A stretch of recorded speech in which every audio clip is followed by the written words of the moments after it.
So over the next half an hour, I'm going to give you an overview of the industry trends and opportunities for growth. We're going to cover our story, a bit about Courtland Brooks, what we do. We're going to cover some key numbers.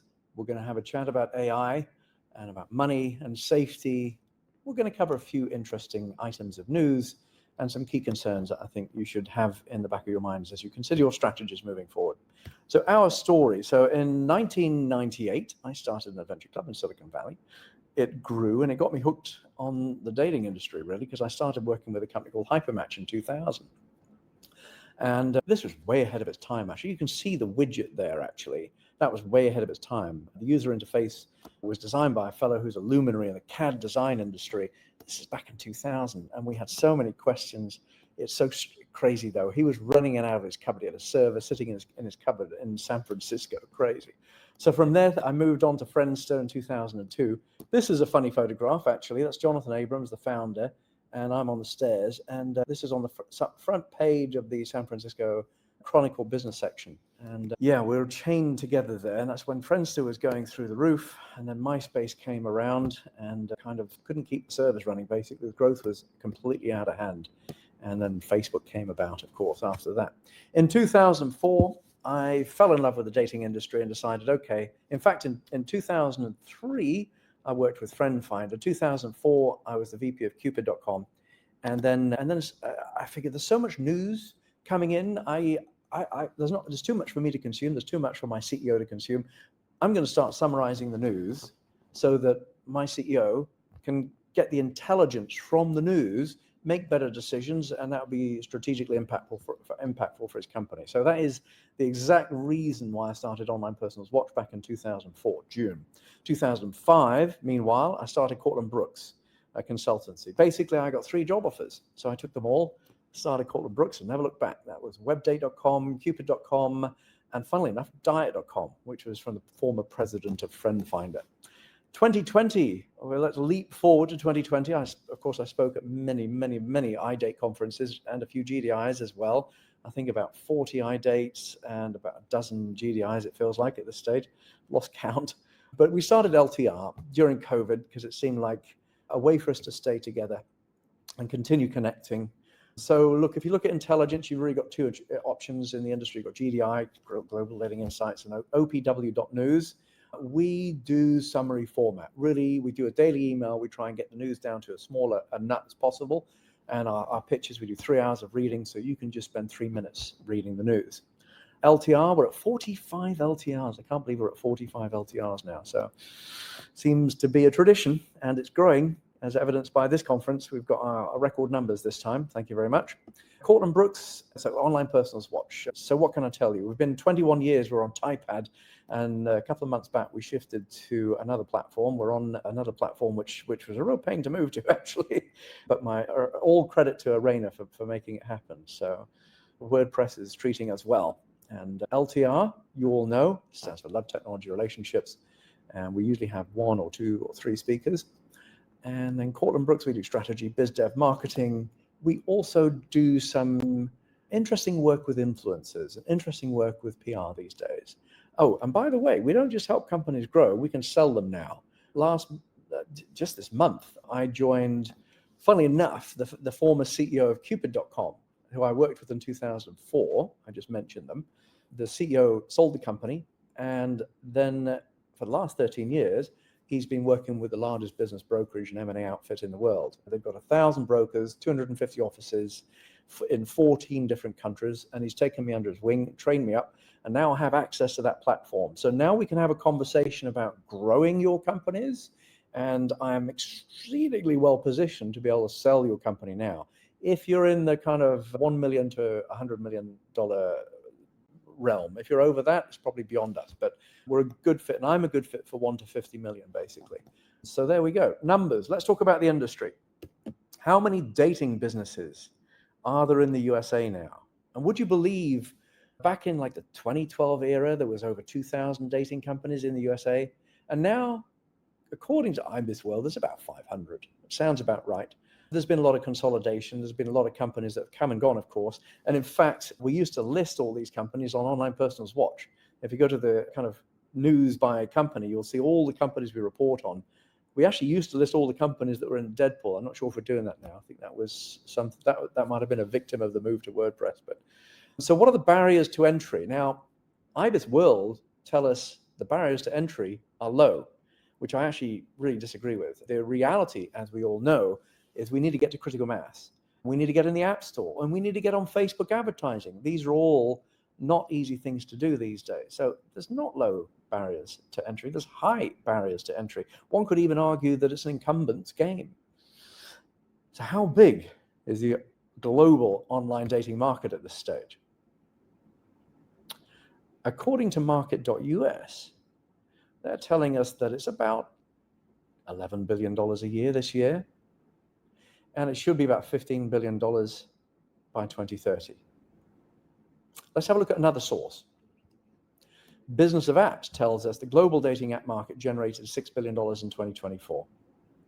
So I'd say this is a bit low, and maybe IBIS World is closer to the truth. Tinder's contribution, they estimate, was about 30%. What happens after 2024? They're saying that the industry will go to about $9 billion by 2030. That's a market difference. I think we're there already globally. So I'm not sure I agree with these numbers, but these are numbers on the dating industry by another trusted source. Another critical metric, of course, is retention. And Business of Apps brings us, and the source was actually AppsFlyer. So AppsFlyer should know this. Users, this is the number of users active after a year. These numbers look very low, of course, but we're talking a year here. As we all know, our members churn a lot in a year. So it's a strange metric to use, actually. But anyway, they're saying that we're about 3.3%. I don't know. That seems quite bumpy. I'm not sure what triggered that change for it to go down and up again. But anyway, 3 or 4% of our members are with us a year later. So we do have a continuity problem, of course. And actually, Karima spoke to this. You know, if we look towards what are the ways to solve the continuity problem, we could consider kind of this Asian approach to friends making. So this concept of friends making in Asia, which is like social dating. Social network, you go to a social network to stay in contact with the people you already know. Social dating or social discovery, that is where you go to discover new people. And then there's dating. We have the specific context of a loving, possibly, hopefully, physical relationship as well. So we are kind of within social discovery, perhaps, or part of kind of social dating is a term I know Marcus used to like to use at Plenty of Fish. Events bring us some solution to the continuity problem. Couples, services, and coaching bring us some solution to this continuity problem. In fact, Grindr is a very interesting example. Grindr is moving beyond dating into community. You can call them the gayborhood. We'll talk about that later. Let's talk about AI. There's a lot of AI companies now. ChatGPT, Gemini, they're posting crazy numbers, of course, in terms of their investments. But what's the forecast for revenue for these apps? Just as an aside, it'd be kind of interesting to have a look at. So this is the AI app market forecast revenue, 2025 onwards. Of course, there's an incredible gain each year. $4.5 billion, they said, for 2024. In 2030, $156 billion in revenue is forecast by Business of Apps. This is the same company that's forecasting $9 billion for dating. Interesting. OpenAI, of course, is 80% of these revenues. Right now, they've had $62 billion in funding. And so what kind of valuations are they getting from VCs? VCs seem to love AI-enabled companies, but not at the seed stage. The reality is a seed stage company that alludes to having AI is actually undervalued versus a company that doesn't say they are AI bound. A Series A company, a Series B company gets significant benefits from proving out that they are indeed enabled by AI, and the market is receiving their particular iteration of and capabilities in AI well. So very interesting. This would probably ring true for the dating industry as well. So if you're a startup that is saying you're AI enabled, you might be discounted because of it. But a Series A or a Series B, you're definitely going to see some benefits of that if you can prove out your app with a seed round of funding. Yeah, so let's have a look at the AI advantage. Ultimately, AI gives us more efficiency, it gives us some differentiation, it helps us cut acquisition costs perhaps, boosts user retention with smart matching and personalization. It can increase trust and safety. We've been doing this for years, of course. We all use AI and for reviewing profiles, looking at photographs. This is not a manual thing anymore. Fraud detection. Ultimately, the AI narrative is going to be essential. So what are the companies that have raised with AI in the dating space? Sitch is quite interesting. They raised money pre-seed round, no less, with Andreessen Horowitz's accelerator. Sitch is kind of interesting because they charge $90 for 3 setups, and users get a refund if they're ghosted. They also have voice-based AI coming soon. They even had an April 2025 raise as well from M13. So it seems that appearance-based swiping might be out, and Gen Z and community and real-world interactions and shared interests is in. What do users think of using AI in the context of dating, though? Match's Singles in America data study is a landmark study that Match are kind enough to put together every year, and they've got some very interesting findings around AI in that analysis, which we've bubbled up here. 16% report having interacted with AI as a romantic companion. 26% of their survey group use AI for profiles, messages, and screening. 40%, meanwhile, use an AI girlfriend or boyfriend or partner is cheating. Very interesting, eh? 36% also, beyond these slides, 36% said that it's not okay to use AI to generate conversations. And 44% said it's not okay to doctor photographs. Food for thought. Meanwhile, Millionaire Match, who, by the way, full disclosure, is a current client, have banned AI photographs. They've outright banned them. And they're also doing live video photo checks. Parship are a prior client, a long-term prior client, full disclosure, and they did an AI survey, and here's their findings. They found with their survey of users that 76% of singles reject AI in online dating, and they value real human interactions. They also found 78% prefer personal messages over chatbot responses.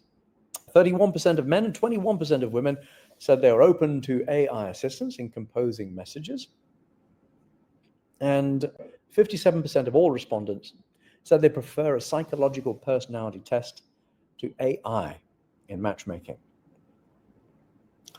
What does Mark have to say about all of this? So an interesting quote from Mark. He said, Mark Zuckerberg, the average American has 3 people that they would consider friends, and the average person has demand for meaningfully more. I think it's more like 15. And he went to say, I would guess that over time we will find the vocabulary as a society to be able to articulate why AI friendships are valuable. Really interesting. Right, so let me just make a prediction here. In 5 years' time, in 2030, your best friend will be an AI. That's a ridiculous thing to say. Let me just say that right now. It's a ridiculous thing to say, but I stand by that. Unfortunately or fortunately, I stand by that, because AI will be the entity that will be positioned to be more informed on your life, more informed on your character, your personality, your nuances of preferences, behaviors. It's just going to get to know you more than anybody if you let it, which is a big if. But if you do, then no entity will be in a better position to be your best friend in 2030. Scary notion, but it's fairly inevitable. Right, so where is AI right now in the grand scheme of things? There's a lot of detail in the slide, so I'll give you a second. Here's the long and the short of it.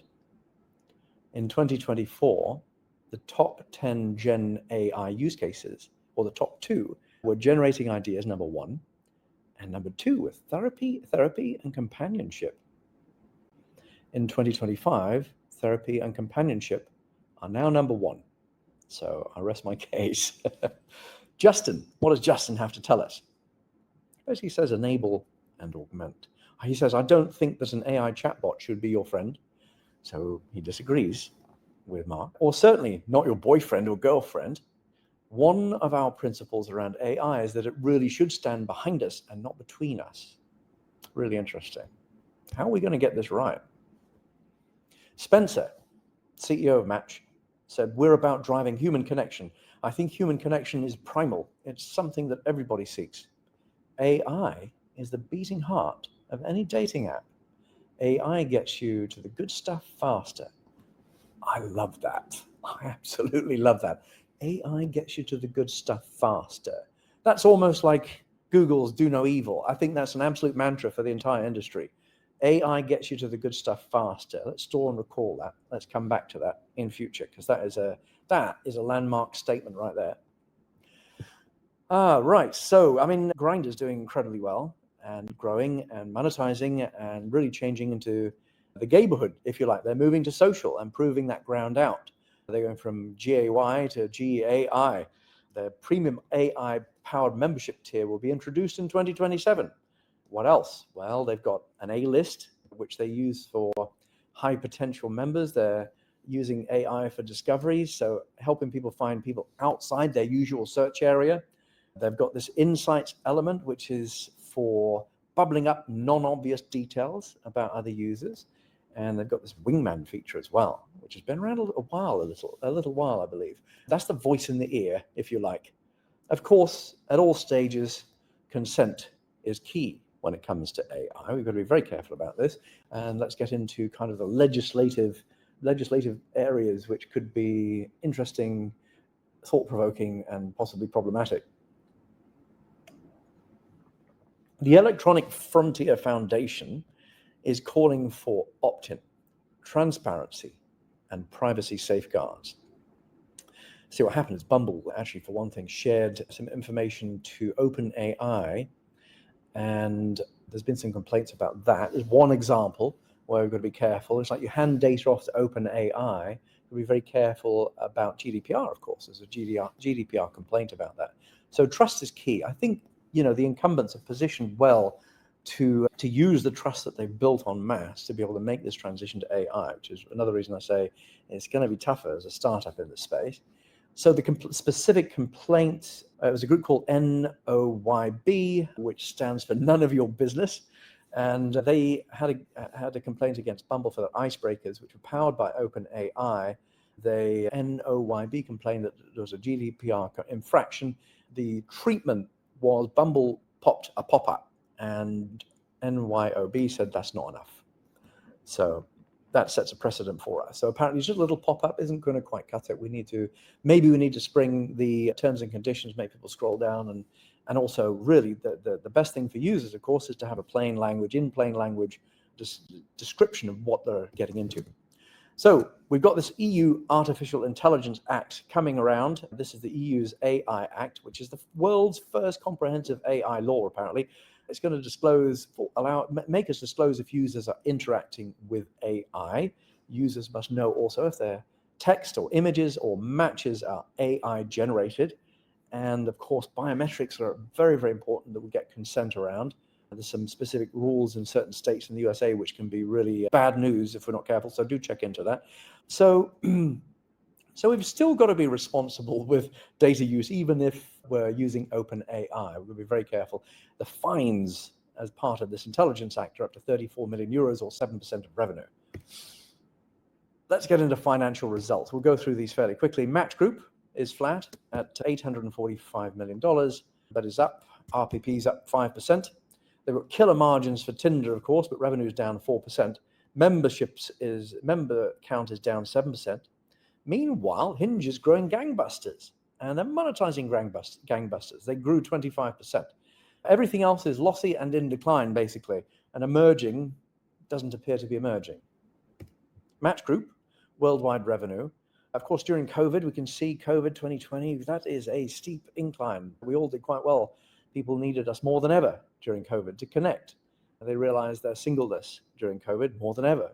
So most companies had some surprising growth during COVID. Post-COVID, I basically had a hypothesis that this was regression to the mean. And unfortunately, that hypothesis is now not true. We've kind of crossed the line. I've mapped these numbers out. You could actually map this out too. And yeah, it's not regression to the mean. There's something else going on. Maybe we're just kind of we're kind of going under the line only to come back up fairly soon if we're doing charting and thinking charting alone. So 2024 revenue was $3.5 billion. Tinder bounced off $2 billion after 10 years of growth. I think this is reoptimization towards Hinge. One can argue it's reoptimization. Tinder is still the profit engine. They've got 46% margins, but it's not the growth engine.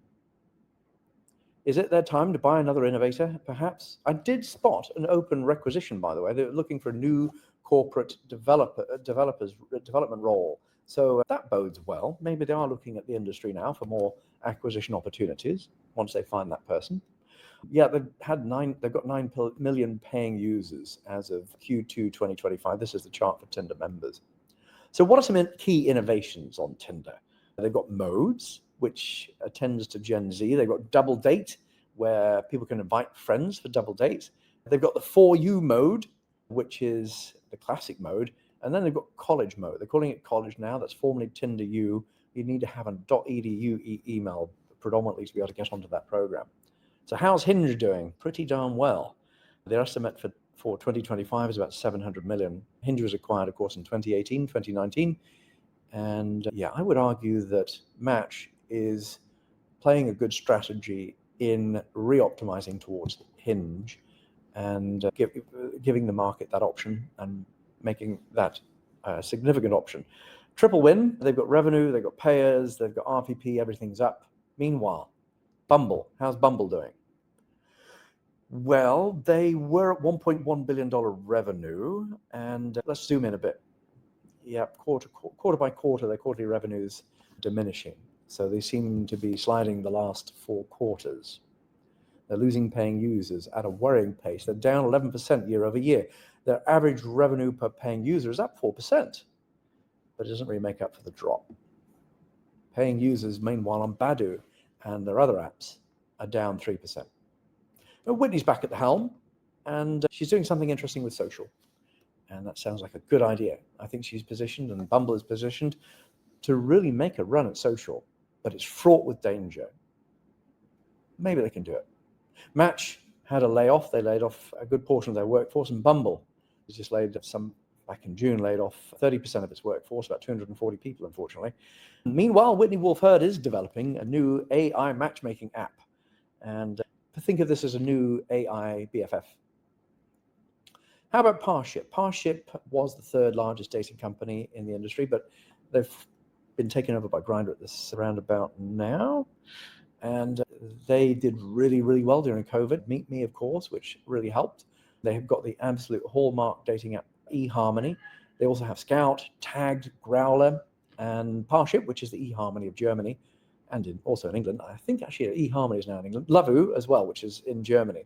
So they peaked in 2021. They had a COVID bump, did very well, 375 million in 2024, and it looks like they're going to be at 300 million in 2025. Why is this? The quoted reason is big competition, and specifically if you look at companies like Bigo Live, which in some ways bring the space that Meet Me is in down. They're maybe not policed as well as they should have done or had good enough trust and safety. There's been some laggard companies in that space which have kind of eroded the reputation of the space that Meet Me is in, which is not good, unfortunately. But it's a very interesting mode. Momo pioneered the mode of one-to-many video, and still doing very well with that. But yeah, I guess there's not quite as much reception to it now. Grindr, growing gangbusters, $344 million in 2024, and they did a couple $100 million for the first half of 2025. So it looks like they're overtaking Parship at the stage. So it's number 3 Grindr, number 4 Parship Meet Group globally, not including Hello Group, of course. So we should probably stack these numbers up better on OPW. So how are dating stocks doing in general? So let's have a look at this. We've got the Dow Jones in red. And who's above it? Grindr was above it. They're not doing so well now. They're down to, I think, I last looked at their numbers, they're like $12, $13. They've been hammered because they missed their earnings by, I think it's 0.5%. Like Blue's Grindr, So you can see they've done quite well against the market. Yellow is Bumble, so not outperformed Dow Jones, unfortunately. And Match Group was doing very, very well, and then they weren't. So yeah, here we are. 1 year stock performance is there. You can see Match was up 7%. These are a bit dated anyway, so let's move on. OPW. So we do actually have a little area on OPW. If you look now, this has all been rearranged, by the way, really simplified things, and we put them, instead of having crazy busy right-hand side bar, we've put a whole bunch of stuff under this research tab. This is where we are special. We've been tracking the dating industry since 2004. So you can look at the public companies' numbers and get a one-page overview of most of the majors right there. So I recommend having a look at that. And I think we've got, is Hello in the group as well? Yes, we do. We've got Hello there and IBJ, which is probably completely off your radar. IBJ is a company in Japan, which is super fascinating. Parship Meat Group is listed. We've got these updated quarterly for you. Let's talk about safety. Safety is, of course, key on any platform, any dating platform. This is a survey of 2,000 adults that was done in 2024. What it basically showed that 61% of users feel safe. And 48% of women on a dating site or app don't feel safe. 30% of men say they don't feel safe, which is interesting. That's the top takeaways from that survey. So, it's a shame we see this kind of news popping out. I mean, ultimately, we try and do better than the real world. And we have considerable ways, in technology and by taking people's credit cards. There's some recourse, right? We know who is on our platform. So there's some recourse to someone being reported as taking aggressive action on a date. So we have to invest in safety. We have to invest like our businesses depend on it, because they do. Jeff Dunn got promoted. He's now Chief Risk Officer at Match, one to watch, at Hinge rather. So he came up with the Are You Sure feature, actually, which is interesting. So Are You Sure is kind of an AI feature. It basically spots language in a communication and says, are you sure you want to send this? So more AI. We've got the new UK age verification law that's coming up in the UK's Online Safety Act. This is for apps especially with explicit, must now verify age by facial recognition and banking information. So another news item, Tinder is expanding its ID verification to USA, UK, France, Brazil, Mexico, and Japan. And they first introduced this in Australia and New Zealand about a year ago. And now they've found that users who completed the ID verification have seen a 67% increase in matches. That's interesting. 67% increase in matches. So it pays for them to be verified. Does it pay for us to make sure everyone's verified? Interesting question, eh? Now, there's some evidence. Bumble has introduced ID verification in March of 2025. And they also have a share date feature for users to share date details with friends, so friends know where they're going. Grindr also introduced age verification for its users in the UK. Here's some other interesting news. Dating app Her, you might remember Her, has been acquired by Match Group. They were founded in 2013. They got 13 million users. Not sure on the price, unfortunately. Circa, Sam Yagan and his group, Corazon Capital, has invested in a dating app. So this is definitely one to watch. Circa. Sam Yagan, of course, was the CEO, co-founder of OkCupid, who went on to be the CEO of Match for some while ago. And since then, he's been toying around with the dating industry, and he's pulled the trigger on Circa, so it's one to watch. So with this app, you see 4 profiles a day, and you need 5 friends to be able to join. That's a great idea. I remember talking with Sam years ago, and he said, we like apps that are very cost effective in their growth. They don't do much in the way of paid acquisition, but they're growing. So this is his way of growth hacking, basically. Need 5 friends to join. And they're very much focused on safety. They've got limited swipes. They've got offline events. Wable is another one to watch. It's interesting. They're neurodivergent dating, so very much niche focused, and proves that niche is alive and well. They were founded in 2024 and just raised $1.5 million. Here's our new reality as I see it. I mean, basically the needs of users are changing. Faith in some ways have been eroded in the dating space.